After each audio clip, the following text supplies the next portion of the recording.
तो आइए सुनते हैं मुंशी प्रेमचंद की कहानियों का संग्रह मानसरोवर भाग 5 की और एक कहानी जिसका नाम है रामलीला। इधर एक मुद्दत से रामलीला देखने नहीं गया। बंदरों के भद्दे चेहरे लगाए, आधी टांगों का पजामा और काले रंग का ऊंचा कुर्ता पहने आदमियों को दौड़ते हूं हूं करते देखकर अब हंसी आती है, मजा नहीं आता।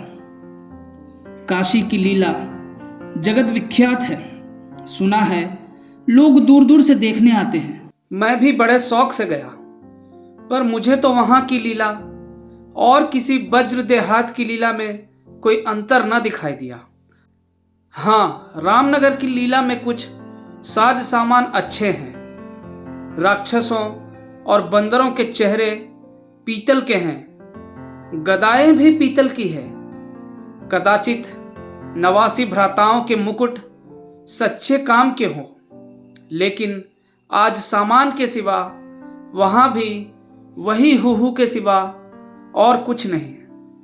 फिर भी लाखों आदमियों की भीड़ लगी रहती। लेकिन एक जमाना वह था जब मुझे भी रामलीला में आनंद आता था। आनंद तो बहुत हल्का सा शब्द है, वह आनंद उन्माद से कम न था। संयोगवश उन दिनों मेरे घर से बहुत थोड़ी दूर पर रामलीला का मैदान था, और जिस घर में लीला पात्रों का रूप रंग भरा जाता था वह तो मेरे घर से बिल्कुल मिला हुआ था। 2 बजे दिन से पात्रों की सजावट होने लगती थी। मैं दोपहर ही से वहां जा बैठता और जिस उत्साह से दौड़ दौड़ कर छोटे मोटे काम करता, उस उत्साह से तो आज अपनी पेंशन लेने भी नहीं जाता। एक कोठरी में राजकुमारी का श्रृंगार होता था। उनकी देह में राम रज पीस कर पोती जाती, मुंह पर पाउडर लगाया जाता और पाउडर के ऊपर लाल, हरे, नीले रंग की बुंदकियां लगाई जाती थी।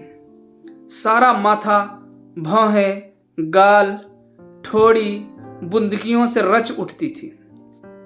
एक ही आदमी इस काम में कुशल था। वही बारी बारी से तीनों पात्रों का श्रृंगार करता था। रंग की प्यालियों में पानी लाना, रामरज पीसना, पंखा झलना मेरा काम था। जब इन तैयारियों के बाद विमान निकलता तो उस पर रामचंद्र जी के पीछे बैठकर मुझे जो उल्लास, जो गर्व, जो रोमांच होता था, वह अब लाट साहब के दरबार में कुर्सी पर बैठकर भी नहीं होता।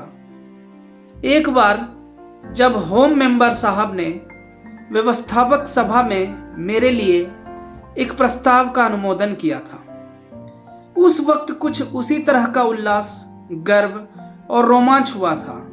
हाँ, एक बार जब मेरा ज्येष्ठ पुत्र नायाब तहसीलदार में नामजद हुआ, तब भी ऐसी ही तरंगे मन में उठी थी। पर इनमें और उस साल विहंगलता में बड़ा अंतर है। तब ऐसा मालूम होता था कि मैं स्वर्ग में बैठा हूं। निषाद नौका लीला का दिन था। मैं 2-4 लड़कों के बहकाने में आकर गुल्ली डंडा खेलने लगा था। आज श्रृंगार देखने न गया। विमान भी निकला, पर मैंने खेलना न छोड़ा। मुझे अपना दांव लेना था। अपना दांव छोड़ने के लिए उससे कहीं बढ़कर आत्मत्याग की जरूरत थी, जितना मैं कर सकता था। अगर दांव देना होता तो मैं कब का भाग खड़ा होता, लेकिन पदाने में कुछ और ही बात होती है। खैर, दांव पूरा हुआ। अगर मैं चाहता तो धांधली करके 10-5 मिनट और पदा सकता था। इसकी काफी गुंजाइश थी, लेकिन अब इसका मौका न था। मैं सीधे नाले की तरफ दौड़ा। विमान जलतत पर पहुंच चुका था। मैंने दूर से देखा, मल्लाह किश्ती लिए आ रहा है। दौड़ा, लेकिन आदमियों की भीड़ में दौड़ना कठिन था। आखिर जब मैं भीड़ हटाता, प्राणपन से आगे बढ़ता, घाट पर पहुंचा तो निषाद अपनी नौका खोल चुका था। रामचंद्र पर मेरी कितनी श्रद्धा थी। अपने पाठ की चिंता न करके उन्हें पढ़ा दिया करता था, जिसमें वह फेल ना हो जाए। मुझसे उम्र ज्यादा होने पर भी वह नीची कक्षा में पढ़ते थे, लेकिन वही रामचंद्र नौका पर बैठे इस तरह मुंह फेरे चले जाते थे मानो मुझसे जान पहचान ही नहीं। नकल में भी असल की कुछ न कुछ बू आ ही जाती है। भक्तों पर जिनकी निगाह सदा ही तीखी रही है, वह मुझे क्यों उबारते।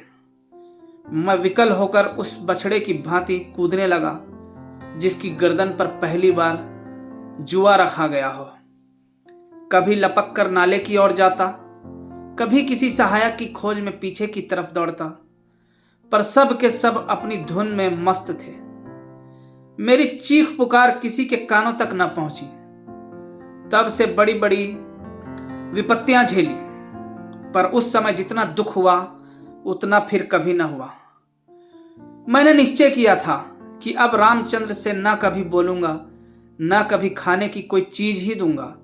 लेकिन ज्यों ही नाले को पार करके वह पुल की ओर लौटे, मैं दौड़कर विमान पर चढ़ गया और ऐसा खुश हुआ मानो कोई बात ही ना हुई थी। रामलीला समाप्त हो गई थी, राजगद्दी होने वाली थी, पर ना जाने क्यों देर हो रही थी। शायद चंदा कम वसूल हुआ था।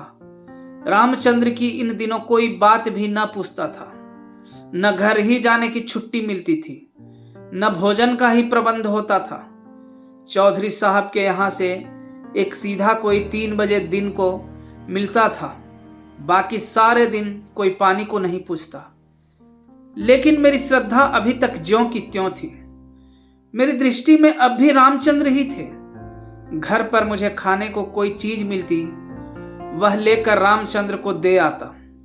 उन्हें खिलाने में मुझे जितना आनंद मिलता था, उतना आप खा जाने में कभी न मिलता। कोई मिठाई या फल पाते ही मैं बेतहासा चौपाल की ओर दौड़ पड़ता। अगर रामचंद्र वहां न मिलते तो उन्हें चारों ओर तलाश करता, और जब तक वह चीज उन्हें न खिला लेता मुझे चैन न आता था। खैर, राजगद्दी का दिन आया। रामलीला के मैदान में एक बड़ा सा सामियाना ताना गया। उसकी खूब सजावट की गई। वेश्याओं के दल भी आ पहुंचे। शाम को रामचंद्र की सवारी निकली और प्रत्येक द्वार पर उनकी आरती उतारी गई। श्रद्धानुसार किसी ने रुपए दिए, किसी ने पैसे। मेरे पिता पुलिस के आदमी थे, इसलिए उन्होंने बिना कुछ दिए ही आरती उतारी। उस वक्त मुझे जितनी लज्जा आई उसे बयान नहीं कर सकता। मेरे पास उस वक्त संयोग से 1 रुपया था। मेरे मामा जी दशहरे के पहले आए थे और मुझे 1 रुपया दे गए थे। उस रुपयों को मैंने रख छोड़ा था। दशहरे के दिन भी उसे खर्चा ना कर सका। मैंने तुरंत वह रुपया लाकर आरती की थाली में डाल दिया। पिताजी मेरी ओर कुपित नेत्रों से देखकर रह गए। उन्होंने कुछ कहा तो नहीं, लेकिन मुंह ऐसा बना लिया जिससे प्रकट होता था कि मेरी इस धृष्टता से उनके रोब में बट्टा लग गया। रात के 10 बजते बजते यह परिक्रमा पूरी हुई। आरती की थाली रुपयों और पैसों से भरी हुई थी। ठीक तो नहीं कह सकता, मगर अब ऐसा अनुमान होता है कि 400-500 रुपये से कम न थे। चौधरी साहब इनसे कुछ ज्यादा ही खर्च कर चुके थे। उन्हें इसकी बड़ी फिक्र हुई कि किसी तरह कम से कम 200 रुपये और वसूल हो जाए, और इसकी सबसे अच्छी तरकीब उन्हें यही मालूम हुई कि वेश्याओं द्वारा महफिल में वसूली हो। जब लोग आकर बैठ जाएं और महफिल का रंग जम जाए, तो आबादी जान रसिक जनों की कलाइयां पकड़ पकड़ कर ऐसे हाव भाव दिखाएं कि लोग शर्माते शर्माते भी कुछ न कुछ दे ही मरे। आबादी जान और चौधरी साहब में सलाह होने लगी। मैं संयोग से उन दोनों प्राणियों की बातें सुन रहा था। चौधरी साहब ने समझा होगा यह लौंडा क्या मतलब समझेगा, पर यहां ईश्वर की दया से अक्ल के पुतले थे। सारी दास्तां समझ में आ जाती थी। चौधरी, सुनो आबादी जान, यह तुम्हारी ज्यादती है। हमारा और तुम्हारा कोई पहला साबिका तो है नहीं। ईश्वर ने चाहा तो यहाँ हमेशा तुम्हारा आना जाना लगा रहेगा। अब की चंदा बहुत कम आया, नहीं तो मैं तुमसे इतना इसरार न करता। आबादी, आप मुझसे भी जमींदारी चालें चलते हैं क्यों? मगर यहाँ हुजूर की दाल ना गलेगी। वाह, रुपये तो मैं वसूल करूं और मूछों पर ताव आप दे। कमाई का अच्छा ढंग निकाला है। इस कमाई से तो कोई वाकई आप थोड़े दिनों में राजा हो जाएंगे। उसके सामने जमींदारी झक मारेगी। बस कल ही से एक चकला खोल दीजिए, खुदा की कसम माला माल हो जाइएगा। चौधरी, तुम दिल लगी करती हो और यहां काफिया तंग हो रहा है। आबादी, तो आप भी तो मुझी से उस्तादी करते हैं। यहां आप जैसे काइयों को रोज उंगलियों पर नचाती हूं। चौधरी, आखिर तुम्हारी मंशा क्या है? आबादी, जो कुछ वसूल करूं उसमें आधा मेरा आधा आपका। लाइए, हाथ मारिए। चौधरी, यही सही। आबादी, अच्छा तो पहले मेरे 100 रुपये गिन दीजिए, पीछे से आप अलसेट करने लगेंगे। चौधरी, वाह, अब भी लोगी और यह भी। आबादी, अच्छा तो क्या आप समझते थे कि अपनी उजरत छोड़ दूंगी? वाह रे आपकी समझ। खूब खूब क्यों ना हो, दीवाना बकारे दरवेश होशियार। चौधरी, तो क्या तुमने दोहरी फीस लेने की ठानी है? आबादी, अगर आपको 100 दफे गरज हो तो, वरना मेरे 100 रुपये तो कहीं गए ही नहीं। मुझे क्या कुत्तों ने काटा है जो लोगों की जेब में हाथ डालती फिरूं?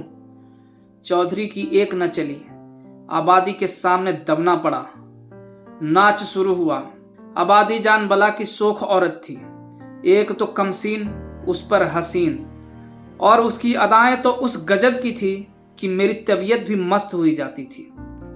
आदमियों के पहचानने का गुण भी उसमें कुछ कम न था। जिसके सामने बैठ गई उससे कुछ न कुछ ले ही लिया। 5 रुपये से कम तो शायद ही किसी ने दिया हो। पिताजी के सामने भी वह बैठी। मैं मारे शर्म के गड़ गया। जब उसने उनकी कलाई पकड़ी तब तो मैं सहम उठा। मुझे यकीन था कि पिताजी उसका हाथ झटक देंगे और शायद दुत्कार भी दे, किंतु यह क्या हो रहा है? ईश्वर, मेरी आंखें धोखा तो नहीं खा रही है? पिताजी मूंछों में हंस रहे हैं। ऐसी मृदु हंसी उनके चेहरे पर मैंने कभी ना देखी थी। उनकी आंखों से अनुराग टपका पड़ता था। उनका एक एक रोम पुलकित हो रहा था। मगर ईश्वर ने मेरी लाज रख ली। वह देखो, उन्होंने धीरे से आबादी के कोमल हाथों से अपनी कलाई को छुड़ा ली। अरे, यह फिर क्या हुआ? आबादी तो उनके गले में बाहें डाल देती है। अब पिताजी उसे जरूर पीटेंगे। चुड़ैल को जरा भी शर्म नहीं। एक महाशय ने मुस्कुराकर कहा, यहां तुम्हारी दाल ना गलेगी आबादी जान। और दरवाजा देखो। बात तो इन महाशय ने मेरे मन की कही और बहुत ही उचित कही, लेकिन न जाने क्यों पिताजी ने उसकी ओर कुपित नेत्रों से देखा और मूंछों पर ताव दिया। मुंह से तो कुछ न बोले, पर उनके मुख की आकृति चिल्लाकर सरोस शब्दों में कह रही थी, तू बनिया मुझे समझता क्या है? यहां ऐसे अवसर पर जान तक निसार करने को तैयार है। रुपये की हकीकत ही क्या? तेरा जी चाहे आजमा ले। तुझसे दूनी रकम न दे डालूं तो मुंह न दिखाऊं। महान आश्चर्य, घोर अनर्थ। अरे, जमीन तू फट क्यों नहीं जाती? आकाश तू फट क्यों नहीं पड़ता? अरे, मुझे मौत क्यों नहीं आ जाती? पिताजी जेब में हाथ डाल रहे हैं। वह कोई चीज निकाली और सेठ जी को दिखाकर आबादी जान को दे डाली। आह, यह तो असरफी है। चारों ओर तालियां बजने लगी। सेठ जी उल्लू बन गए या पिताजी ने मुंह की खाई, इसका निश्चय मैं नहीं कर सकता। मैंने केवल इतना देखा कि पिताजी ने एक असरफी निकालकर आबादी जान को दी।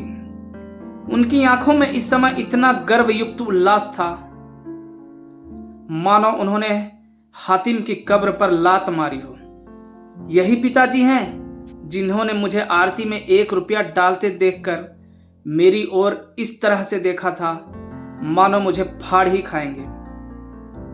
मेरे उस परमोचित व्यवहार से उनके रोब में फर्क आता था और इस समय इस घृणित, कुत्सित और निंदित व्यापार पर गर्व और आनंद से फूले न समाते थे। आबादी जान ने एक मनोहर मुस्कान के साथ पिताजी को सलाम किया और आगे बढ़ी, मगर मुझसे वहां ना बैठा गया। मारे शर्म के मेरा मस्तक झुका जाता था। अगर मेरी आंखों देखी बात ना होती तो मुझे इस पर कभी एतबार ना होता। मैं बाहर जो कुछ देखता सुनता था उसकी रिपोर्ट अम्मा से जरूर करता था, पर इस मामले को मैंने उनसे छिपा रखा। मैं जानता था उन्हें यह बात सुनकर बड़ा दुख होगा। रात भर गाना होता रहा। तबले की धमक मेरे कानों में आ रही थी। जी चाहता था चलकर देखूं, पर साहस ना होता था। मैं किसी को मुंह कैसे दिखाऊंगा? कहीं किसी ने पिताजी का जिक्र छेड़ दिया तो मैं क्या करूंगा? प्रातःकाल रामचंद्र की विदाई होने वाली थी। मैं चारपाई से उठते ही आंखें मलता हुआ चौपाल की ओर भागा। डर रहा था कि रामचंद्र चले न गए हों। पहुंचा तो देखा तवाइफों की सवारियां जाने को तैयार हैं। 20 आदमी हसरतनाक मुंह बनाए उन्हें घेरे खड़े हैं। मैंने उनकी ओर आंख तक न उठाई, सीधा रामचंद्र के पास पहुंचा। लक्ष्मण और सीता बैठे रो रहे थे और रामचंद्र खड़े कांधों पर लुटिया डोर डाले उन्हें समझा रहे थे। मेरे सिवा वहां और कोई न था। मैंने कुंठित स्वर से रामचंद्र से पूछा, क्या तुम्हारी विदाई हो गई? रामचंद्र, हाँ हो तो गई। हमारी विदाई ही क्या, चौधरी साहब ने कह दिया जाओ चले जाते हैं। क्या रुपए और कपड़े नहीं मिले? अभी नहीं मिले। चौधरी साहब कहते हैं इस वक्त बचत में रुपए नहीं है, फिर आकर ले जाना। कुछ नहीं मिला? 1 पैसा भी नहीं। कहते हैं कुछ बचत नहीं हुई। मैंने सोचा था कुछ रुपया मिल जाएंगे तो पढ़ने की किताबें ले लूंगा, सो कुछ न मिला। राह खर्च भी नहीं दिया। कहते हैं कौन दूर है, पैदल चले जाओ। मुझे ऐसा क्रोध आया कि चलकर चौधरी को खूब आड़े हाथों लूं। वेश्याओं के लिए रुपए, सवारियां, सब कुछ, पर बेचारे रामचंद्र और उनके साथियों के लिए कुछ भी नहीं। जिन लोगों ने रात को आबादी जान पर 10-10, 20-20 रुपए न्यौछावर किए थे, उनके पास क्या इनके लिए 2-2, 4-4 आने पैसे भी नहीं? पिताजी ने भी तो आबादी जान को एक असरफी दी थी। देखूं उनके नाम पर क्या देते हैं। मैं दौड़ा हुआ पिताजी के पास गया। वह कहीं तफ्तीश पर जाने को तैयार खड़े थे। मुझे देखकर बोले, कहां घूम रहे हो? पढ़ने के वक्त तुम्हें घूमने की सूझती है? मैंने कहा, गया था चौपाल। रामचंद्र विदा हो रहे थे, उन्हें चौधरी साहब ने कुछ नहीं दिया, तो तुम्हें इसकी क्या फिक्र पड़ी है? वह जाएंगे कैसे? पास राह खर्च भी तो नहीं है। क्या कुछ खर्च भी नहीं दिया? यह चौधरी साहब की बेइंसाफी है। आप अगर 2 रुपया दे दें तो मैं उन्हें दे आऊं। इतने में शायद वह घर पहुंच जाए। पिताजी ने तीव्र दृष्टि से देखकर कहा, जाओ अपनी किताब देखो, मेरे पास रुपए नहीं है। यह कहकर वह घोड़े पर सवार हो गए। उसी दिन से पिताजी पर से मेरी श्रद्धा उठ गई। मैंने फिर कभी उनकी डांट डपट की परवाह नहीं की। मेरा दिल कहता, आपको मुझसे उपदेश देने का कोई अधिकार नहीं है। मुझे उनकी सूरत से चिढ़ हो गई। वह जो कहते मैं ठीक उसका उल्टा करता। यद्यपि इसमें मेरी कोई हानि हुई कि मेरा अंतःकरण उस समय विप्लवकारी विचारों से भरा हुआ था। मेरे पास 2 आने पैसे पड़े हुए थे। मैंने पैसे उठा लिए और जाकर शर्माते शर्माते रामचंद्र को दे दिए। उन पैसों को देखकर रामचंद्र को जितना हर्ष हुआ, वह मेरे लिए आशातीत था। टूट पड़े, मानो प्यासे को पानी मिल गया। यही 2 आने पैसे लेकर तीनों मूर्तियां विदा हुई। केवल मैं ही उनके साथ कस्बे के बाहर तक पहुंचाने आया था।